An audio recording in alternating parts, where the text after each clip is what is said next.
Hello and welcome to episode number 40 of the Hafey Digital Podcast, a show for creators, makers, and doers where my goal is to help you make to the max. My name is Ryan Hafey, and in this episode we're going to be answering questions from the NoSmallCreator Facebook group. Let's get started.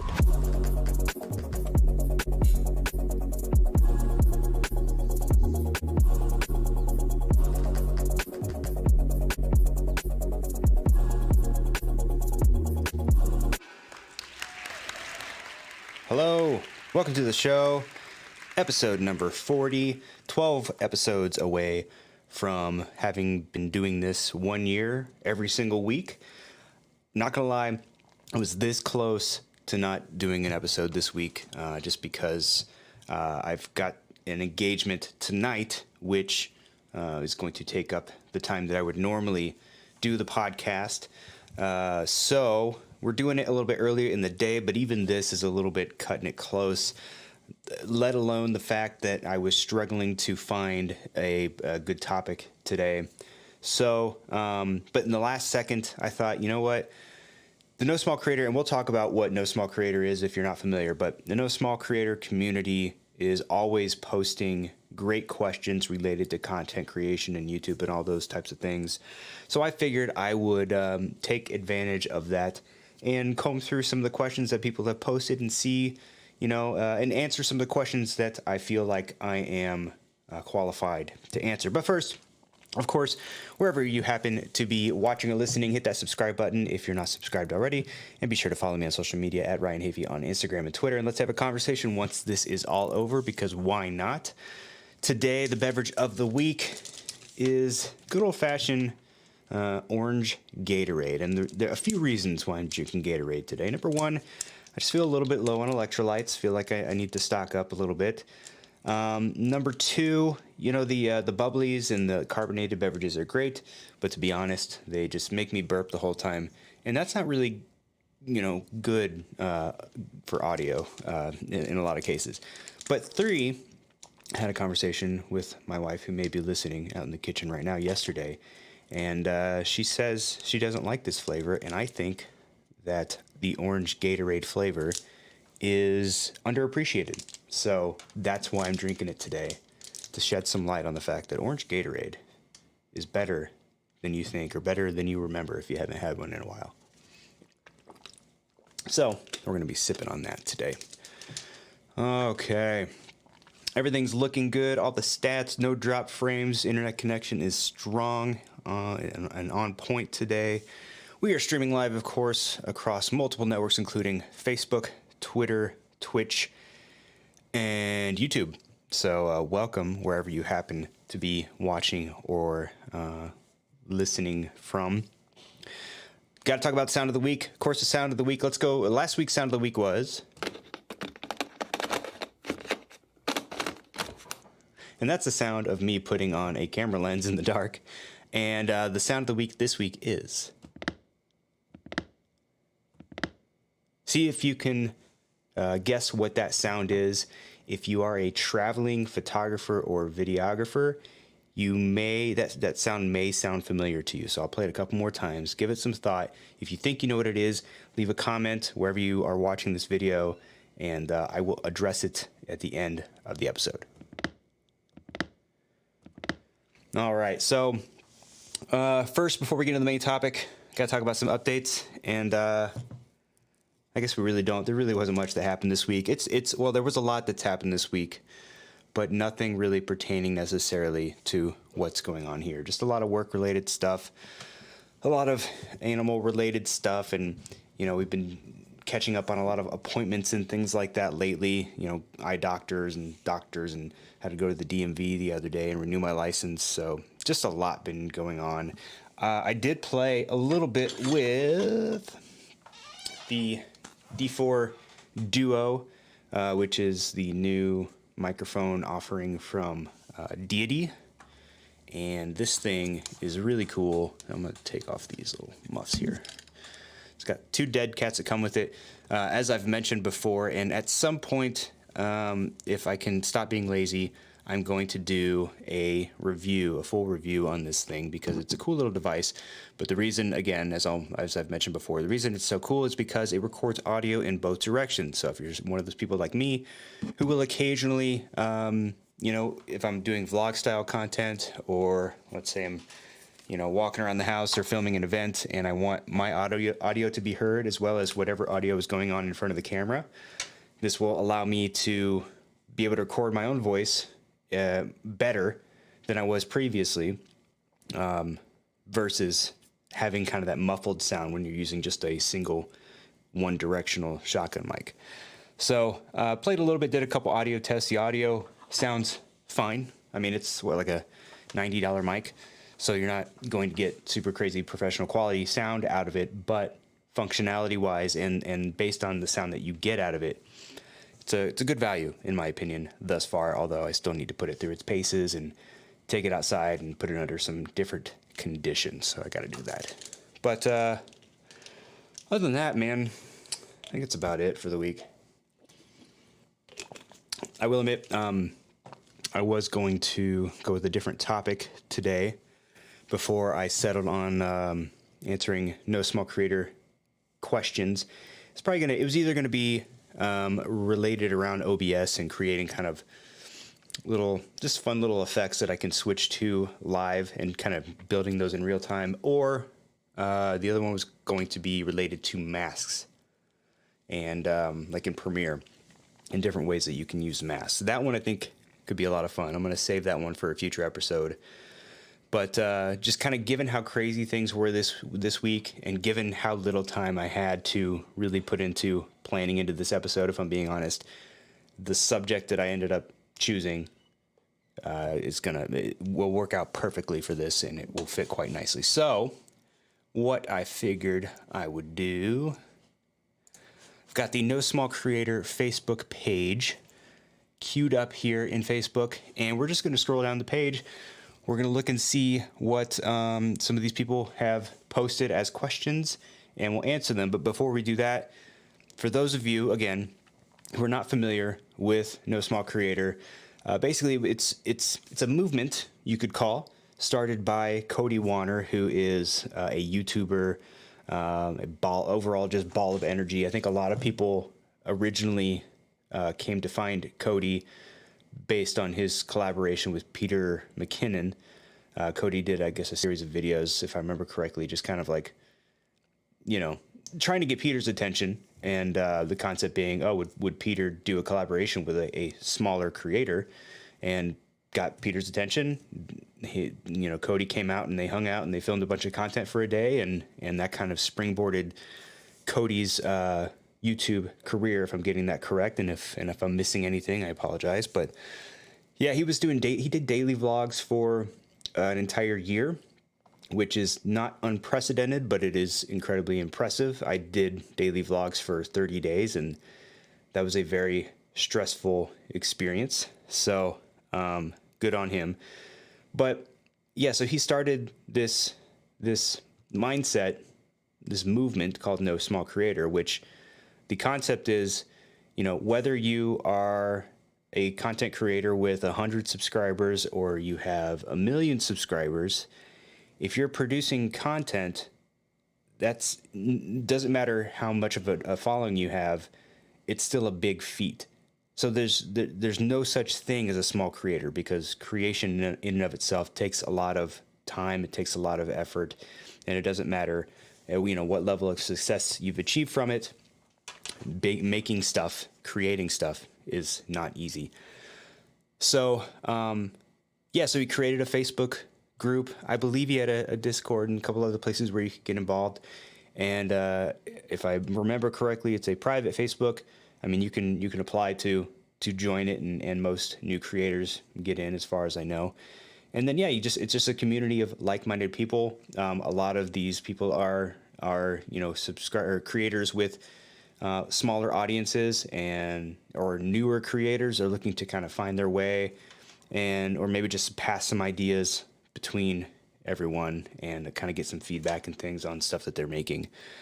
So a lot of really motivated people, really creative people, and that's why I thought it would be a good idea to go through and and see what some of these people are asking. Because I try to stay away from Facebook if I'm being honest.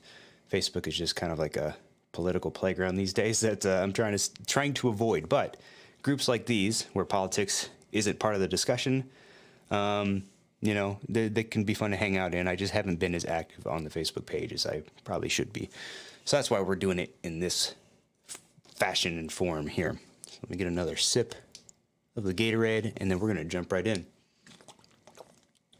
So, scrolling down here. Let's see, do I got my screen? There we go. Cool. So this is on the Facebook page. Let's see if I can zoom in a little bit. There we go.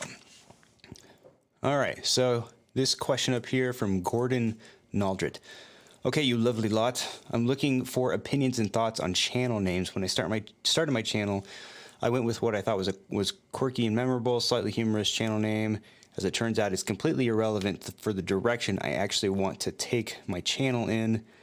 Kind of goes along and explains some more. But basically, in your opinion, TLDR, what would be more relatable as a channel name under these types of circumstances? So he gives 3 options, those being a nickname or what he's known as, and his official or real name, or a quirky, more relevant channel name. So far, it looks like there's 14 votes on there.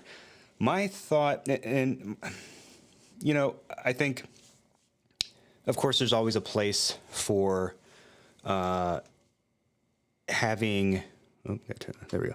There's always a place for having a channel name that doesn't match who you are or what you do. I don't know. This is kind of a tough one. I kind of lean with the consensus on this one. It looks like most of the votes are leaning towards a nickname or what you're known as. And I think that's probably a pretty good approach. That or your real name. I think about Matty Hapoya, who's another. He started out initially as a travel YouTuber, and then I think his channel was called Travel Feels, and then switched over to Matty Hapoya. And I think using your name versus using a title that explains the kind of content you create sort of pigeonholes you a little bit. So if you say, if my YouTube channel name was Lover of Sony Cameras, I would pretty much have to dedicate myself to making content around Sony cameras. So at least by changing it, which I did, I changed it. I used to have it as Hafey Digital. I changed it to my name. At least having it in that form gives you the opportunity to kind of explore and try different things. And, people can't point back at, well, yeah, but why are you creating content like this when your name is like this?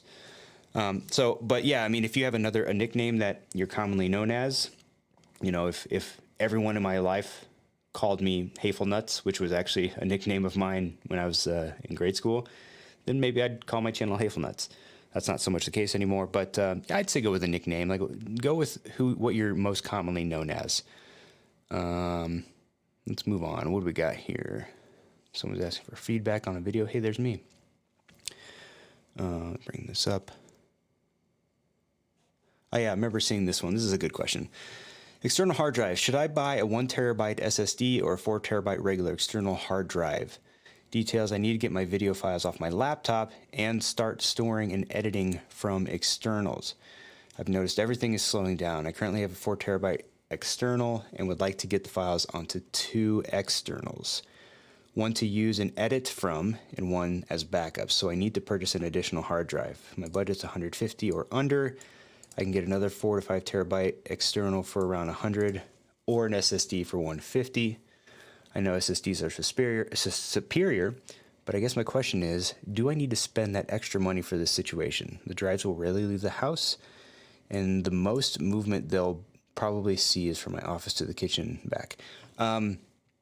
My thought on this is that if, whenever possible, use SSDs. I mean, the way that I have my storage set up is I have one 8 terabyte drive that no editing is done on. That's strictly a backup drive. I've got another 4 terabyte hard drive, which an external, which I really don't use for a whole lot. I was storing a lot of my photography on there, and I suppose I still do, but I really don't access that drive a whole lot. It doesn't go into use a lot. I actually work primarily off of SSDs. So my process is, and you know, the SSD that he's showing here on the right is, I have a few of those, and granted I have a 2 terabyte of those, which, you know, is obviously double the size of the 1 terabyte you're talking about. 1 terabyte still, I mean, if you're working project to project and you're not doing a bunch of things at once and you're not using tons of, you know, massive 4K files or, you know, larger, 1 terabyte file or, you know, hard drive or SSD should be fine. And as long as you're plugging that into a capable USB port or USB-C port, you could edit off that drive all day. A lot of, with these hard drives, their read and write speeds are not capable of keeping up with the necessary, you know, read and write speeds of just today's editing needs. So if you're trying to edit off of a hard drive, then, and you're noticing things are getting slow, then that's probably your issue. I mean, if you have, I would say just definitely have an SSD. What I like to do is I'll put any files from a project onto my SSD. I will record exclusively off of that SSD because, you know, you never know if, you know, this is my typical workstation, but you never know when I may, you know, unplug the drive and grab my laptop and go work on something up in, you know, just sitting in bed upstairs or sitting out on the couch. And to have the flexibility to be able to just unplug, go over to the couch and continue working is great. So if you have the ability to, if you have the equipment, I would say definitely have an SSD, edit off of that. When you're finished editing projects on an SSD, you know, back all of those files up to, let's say, you know, a hard drive, an external, you know, if you've got another, I don't recall if he said he's already got, I currently have a 4 terabyte external. I would say keep that, and then just keep that as kind of a backup or storage drive. And also, you know, get something like Google Drive. I think I pay $15 a month for it. Again, if you can afford it. But for like a Google Drive business account for $15 a month, you get basically unlimited backup storage. And then now you've got a backup, a hard backup on your 4 terabyte hard drive, and then you've also got a cloud backup, so your files are backed up everywhere. But in this case, I would say spend that money on the SSD since you already have the 4 terabyte hard drive, so you can edit a little bit faster. It's going to help out and speed that process up for sure. Next up, want to challenge myself. Looks like some video feedback. Let's see. What else we got? I feel like I missed one that I saw earlier.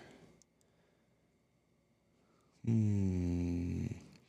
you happy with the results and performance of your latest YouTube video? If yes, share why, and if no, share what you think you could have done differently. The answer to that question for me is no. Let's see, I'll pull up the channel. So this is my most recent video, and currently it's only got 223 views. Question was, if yes, share why, and if no, share what you think you could have done differently. I mean, I don't know. I'm my biggest critic. I think I look at my work and I'm always finding ways that I could change it or improve it. Sometimes, I don't know, I struggle a lot with scripting videos versus just kind of doing them on the fly. I feel like the videos that I do kind of on the fly feel more natural. And then the ones that where I kind of try to script things out or at least give myself some bullet points, they tend to just feel a little bit forced. So, and also with this one, there was some footage that I missed, so I probably would have edited certain parts of it a little bit differently and maybe been a little bit more clear if I could. But also, you know, just the overall performance of it wasn't that great. If I wanted to, just like little tweaks that I could make right now, I might play with the title and also change the thumbnail. I find that, typically speaking, not just for my channel, but in general, thumbnails with pictures of whoever it was that created it in the thumbnail tends to help, attract people to watch. I know for me personally, if I'm going to click on a video, it's just not, and same thing goes with like Instagram and stuff like that. Like if you can go to an Instagram profile that's got a lot of beautiful photos of things. Let's say you're a landscape photographer and all you post is landscape photography. That's great. But at the same time, sometimes you want to know who's behind the photos, who's making these photos, and kind of what's their story. I think it's the creation, the work that brings you in, the amazing photos. And then once you're hooked, then you kind of wanted to see who's behind the curtain and who's doing it. So I think kind of that same thing applies when it comes to thumbnails. So yeah, what do you think you could have done differently? I guess I did kind of answer that. So that's my answer to that. It's awesome. This to focus on one distraction of COVID. I don't want to touch anything COVID related, no offense. Okay, for the purpose of discussion, how has the progression of your channel impacted the content you create? Do you feel like receiving monetary benefits hampers your creativity? Do you find yourself focusing more on potential views and subscribers as your channel grows? I'm really curious to get everyone's perspective on content performance. I think, so the stage that I'm currently in, at least with my primary YouTube channel, is I haven't really sunk into what I feel is kind of like my consistent, or like my style. Every video, with the exception of, like certain series that I've done, every video is a little bit different. And at least in my opinion, there's really nothing that I've posted to the channel that is uniquely mine per se. I struggle with that a lot, and I'm still working to find it. Granted, I haven't created content for my main channel in a while. Been focusing a lot more on this lately. But for me, I think that, and by the way, I'll put this up so you can see where the question is coming from Katie Stowe. So for me, I think that, I focus more on what's working for others, because I haven't found that for myself. I think I kind of look and see, I pick and choose from what other creators are doing, and not content. I mean, I may get some things from content here and there, but it's more or less what kind of titles are they using? What are they including in their descriptions? Even what times are they opening, or what times are they uploading? What types of, what do their thumbnails look like? And, if you're scrolling through YouTube and if you stop on a particular thumbnail because it's interesting, it makes you want to click, you should pay attention to that, because that's, they figured out how to get your attention. If they can do that, then maybe you can take some of those, some of those tactics that they use in their thumbnail and apply them in some way to yours. I'm not saying completely rip off someone's thumbnails, but, look at, are they using bright colors? Are they using text? Or are they not using text? Is it a bright photo or is it a dark photo? Can you apply some of those things? So yeah, think about some of that kind of stuff. But what's the other? She asked a couple questions in this. Do you feel like receiving monetary benefits hampers your creativity?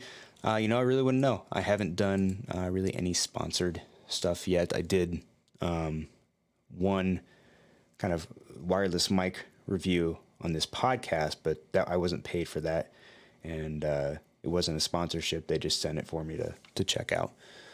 Do you find yourself focusing more on potential views and subscribers as your channel grows? I'm definitely interested in that, and I want to be able to optimize for that. I don't know that I've yet changed the way that I create content based around that. Yeah, I'm really interested to let's see what some of the responses are here. Oh, that's a very long response.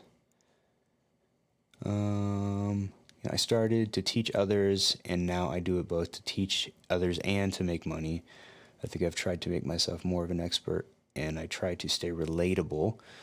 The money part motivates me to think of new series ideas and stay consistent. I will say, like, just thinking from the money standpoint, For a lot of people, deadlines and things and assignments force people into creativity. I feel like I'm probably in that camp. I just have a hard time assigning myself deadlines, my own personal deadlines. But if someone's coming to you to give you money to create a sponsored video, you sort of have an obligation to create a video that's going to make the client look good, but also make yourself look good. Like, you want to create good content either way.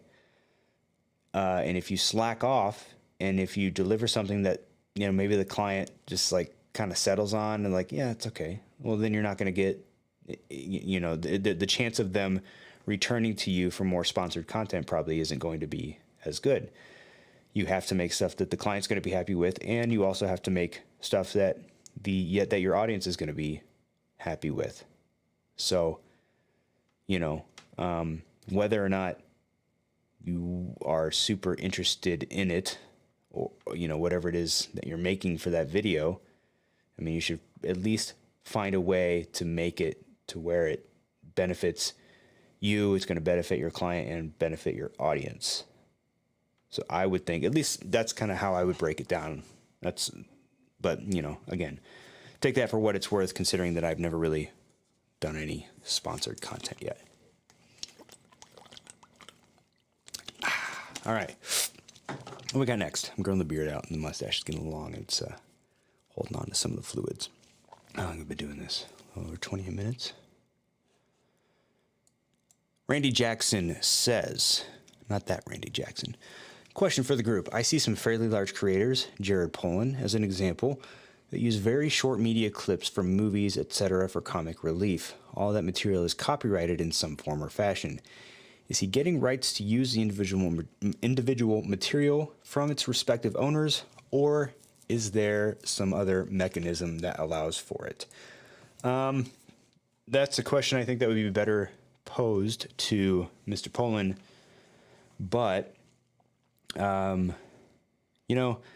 just from my experience making boxing related content and uploading that to a boxing, a sizable boxing related YouTube channel, what a lot of people will do, if there are YouTubers who want to use our copyrighted, because we're pretty strict. I mean, because we have, network rules and things like that restrict who is allowed to use the footage and when.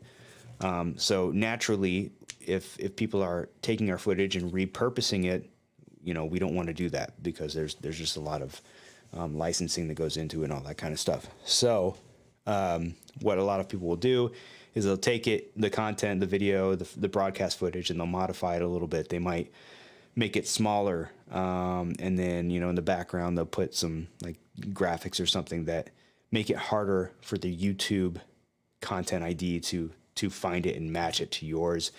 They might speed it up or slow it down just enough to where it doesn't sync up with yours, or cut certain parts out, or blur out certain things, or they come up with all sorts of interesting tricks. And I say that to say that, if you're, I don't know, legally speaking, if Jared's doing that legally, I don't know. I wouldn't say like if you just pop up a little clip, because I've seen Jared Polin stuff, and he'll just kind of like maybe take a short clip from a movie that's relevant to what he said in his script, and it might be 1 to 2 seconds, and it'll just kind of pop up on the screen, and it gets back into his script. That wouldn't be considered fair use, in my opinion, because you're not critiquing that or criticizing it in any way. It's there to kind of complement your content. So is it technically copyright infringement? I'm not a copyright lawyer. I don't know. I would think that technically it is, but at the same time, if you're taking such a small piece like that, I don't know that you would ever really get yourself in any kind of trouble. And that's not to say you should go out and do that. That's just sort of my opinion as far as like what you could get away with. Could you take someone's, clip from someone's video? I guess you could look at it from another way too. Is it like, if I were to say, hey, today's video, I'm going to do a tutorial about how to do XYZ in Premiere Pro, whatever it is. And then I just cut to a clip that shows you how to do what I plan on talking about from someone else's channel and then just play that off as my tutorial, then of course that's infringing on someone else's.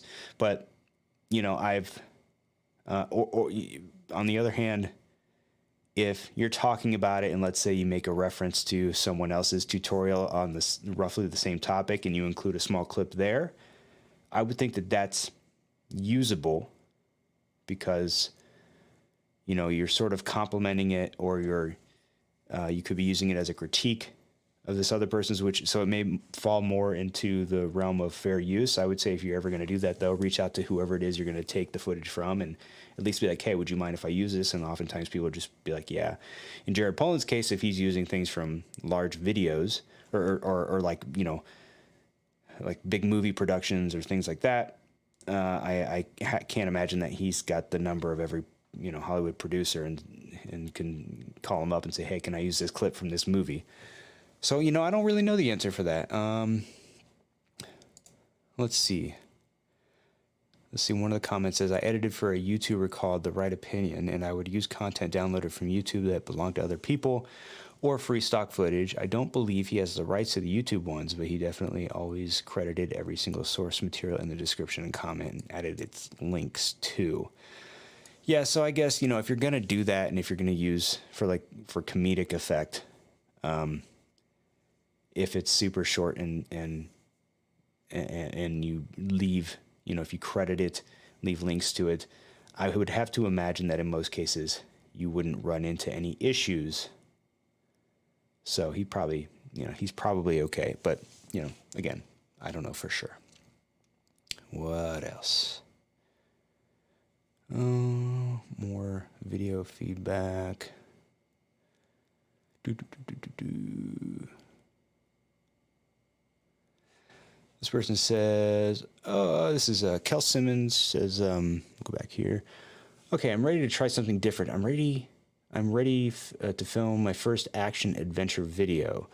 I have a mountain bike and found this absolutely beautiful location with nature reserve, war memorial, floral display, hiking, bike trail, and ornamental lake. I love nature. Someone suggested a GoPro Hero 7 camera. Do you have any other suggestions or opinions for this? Yeah, I mean, you know, the GoPro is pretty much kind of the first line of defense for most people when it comes to action and adventure videos. I would, GoPro Hero 7, I would say is a good one. There's lots of other good action cameras out there now. I think Sony makes one now. DJI Osmo Action, I think, is another one that people like. You know, you can't really go wrong. I have this one back here is a GoPro Hero 7. Obviously, it's not doing much action work at the moment, but yeah, it's a decent enough camera. I would just say go with the GoPro if that's what you have access to. Let's see what else we got. Do a few more here.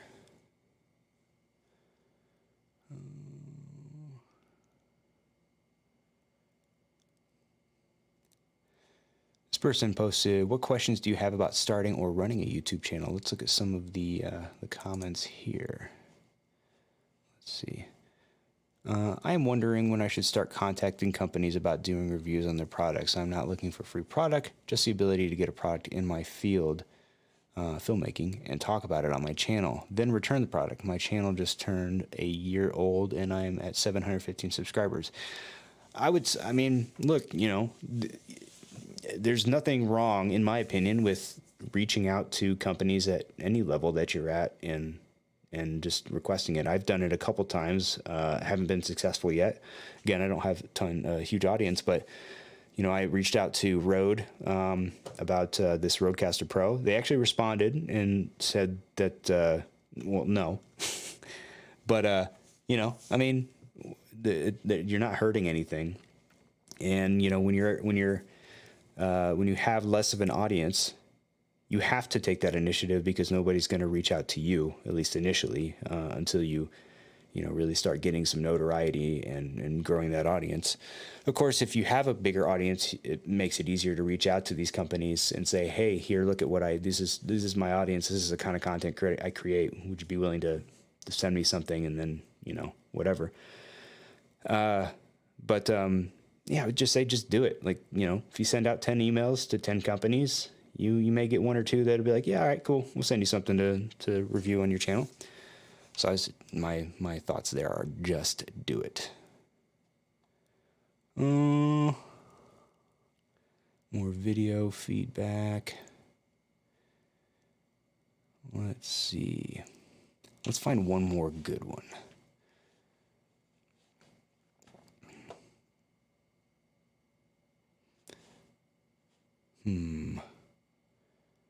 Guess I could. Nah, I don't want to watch any of the videos. Let's see. Been making YouTube stuff since 2017, and I still forget about shooting a thumbnail every single time. I think it's definitely my least favorite bit. What bits get on your nerves? I will say that that's also a big issue for me. In fact, you may or may not remember that I used to have, it was kind of up on this shelf here. I just took it down because it wasn't doing anything. But I took like a picture frame and printed on just a single white piece of paper the word thumbnail. That was intended to sort of be in my peripheral vision at all time if I'm ever shooting in here, so that I would remember to shoot a thumbnail.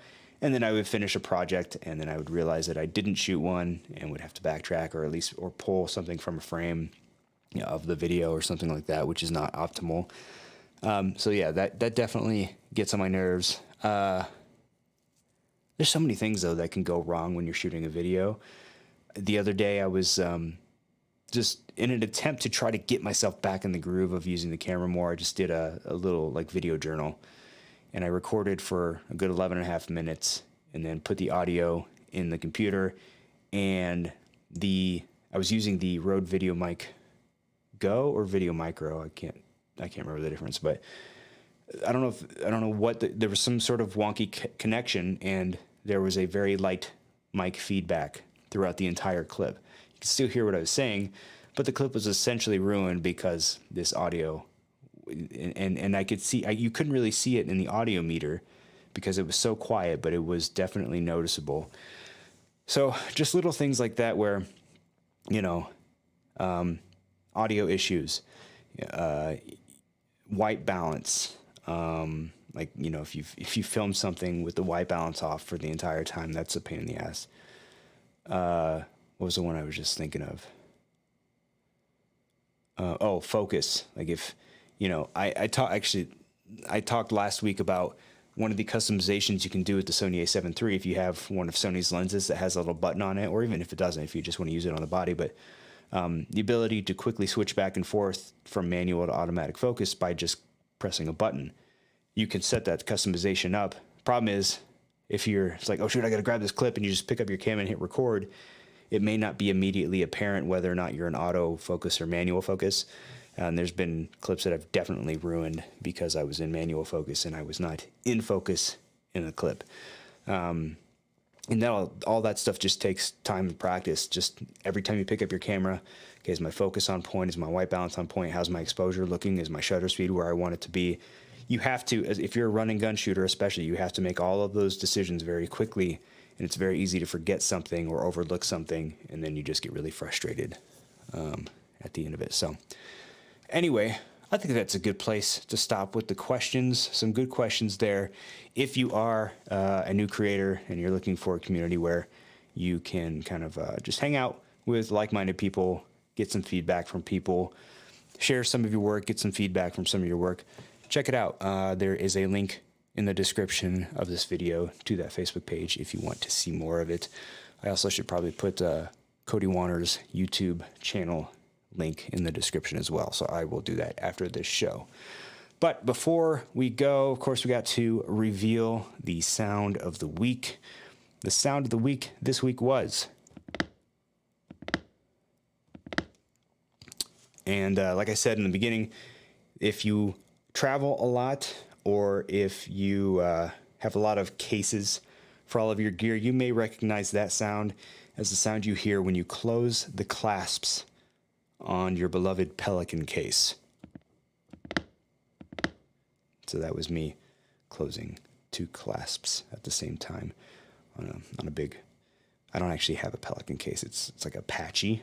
It's like the sort of cheaper, no-name brand from Harbor Freight. But it's actually, I think the Pelican cases that I got are like, I think they were $80. But if you bought the equivalent Pelican case, it's like $200, $250. So I'll take that. I don't do a ton of traveling with those cases anyway, so for me it doesn't matter. But yeah, that's the sound of the week. Closing the clasps of a Pelican case. Hey, if you're still with me, it'd be great if you could hit that subscribe button no matter where you happen to be watching or listening.